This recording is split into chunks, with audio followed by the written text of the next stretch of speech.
Olá pessoal, tudo bem? Nesse vídeo rápido eu vou trabalhar com vocês os principais artigos do Código Civil que regulam a revisão dos contratos.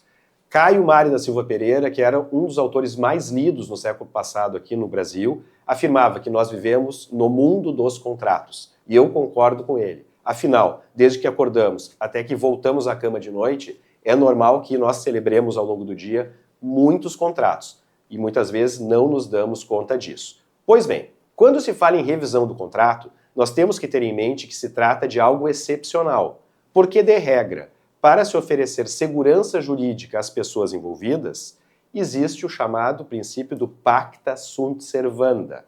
Isto é, a ideia que os contratos foram criados pela vontade das partes para que sejam cumpridos. Eu não poderia, no dia seguinte, me arrepender de uma venda por R$1 milhão de uma casa na praia, de uma compra por R$2.000 de um pacote turístico, por exemplo. Os contratos existem para cumprimento. Retirei aqui na edição um artigo importante do Código Civil francês que afirma: os contratos legalmente formados têm valor de lei entre as partes. Essa sempre será a regra geral.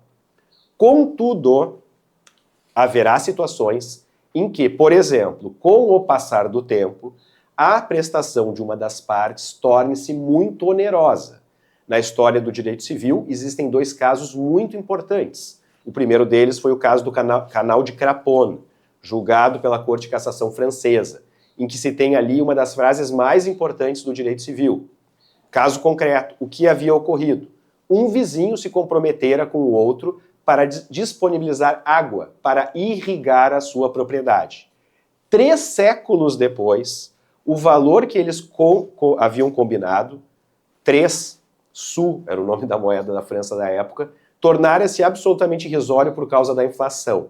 Este vizinho postulou na justiça simplesmente a correção monetária, porque aqueles 3 sous não lhe permitiam nem pagar os custos de irrigação do seu terreno lindeiro. E a Corte de Cassação francesa disse negativo. Não seria possível a revisão contratual. A frase que vocês olharam ali na edição diz mais ou menos o seguinte: por mais equitativo que possa parecer a um juiz, ele não poderia trocar cláusulas livremente pactuadas pelas partes por outras cláusulas que lhe parecessem justas. E a revisão foi negada.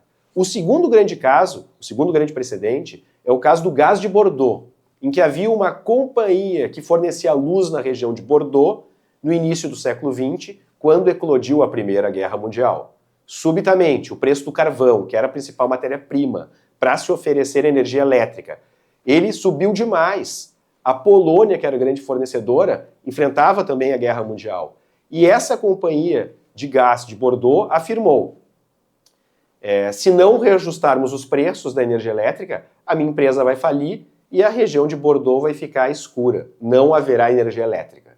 E nesse segundo precedente, aí sim, o Conselho de Estado da França, que é o principal órgão administrativo, criou a chamada teoria da imprevisão, afirmando, em outros termos, como vocês observam na edição, que quando circunstâncias posteriores à formação do contrato, imprevisíveis e extraordinárias, afetam a sua economia, é de direito de qualquer das partes postular judicialmente a sua revisão.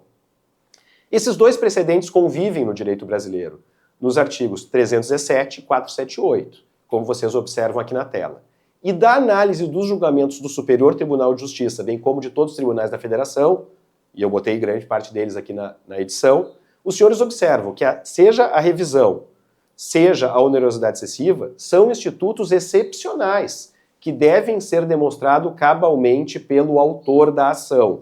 Por exemplo, o STJ em dezenas, centenas de julgados afirma: o fato de ter ocorrido uma pandemia, por si só, não justifica a revisão de contratos.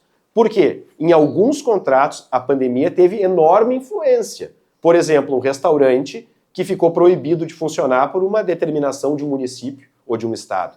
Mas em outros contratos, por exemplo, o tradutor que trabalha em home office, ou, por exemplo, o escritor que tem que entregar textos periodicamente para suas editoras, a pandemia não gerou, por si só, grande influência. Então, o que o STJ diz? Nós temos que ver concretamente se esse fato era extraordinário, se era imprevisível e se ele afetou gravemente a economia do contrato.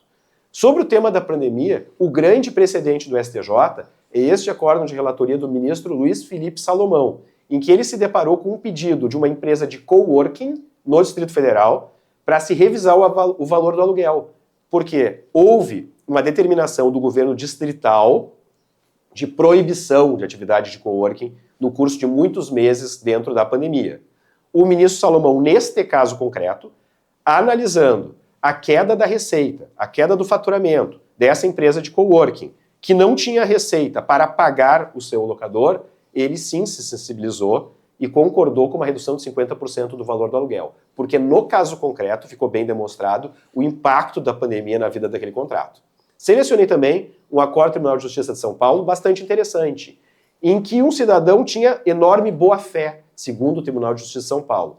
Ele sempre pagava as prestações de uma Kombi escolar que ele havia adquirido pontualmente. Só que quando surgiu a pandemia, ele ficou privado de receita, porque a escola para a qual ele prestava serviços, ela suspendeu as suas atividades. Então, de uma hora para outra, ele não tinha a receita para pagar o financiamento da Kombi. O que decidiu o Tribunal de Justiça de São Paulo nesse caso que vocês observaram na tela? Decidiu que nos meses que a escola ficou parada, as prestações não seriam exigíveis. Quando retomou a atividade da escola, aí sim, aquelas prestações vencidas deveriam ser atualizadas com correção monetária, porém sem juros, e deveriam ser pagas pelo motorista comprador daquele veículo. Eu espero que vocês tenham aprendido algumas informações interessantes sobre revisão dos contratos e possam utilizar nos seus processos, nos seus estudos, com bastante êxito.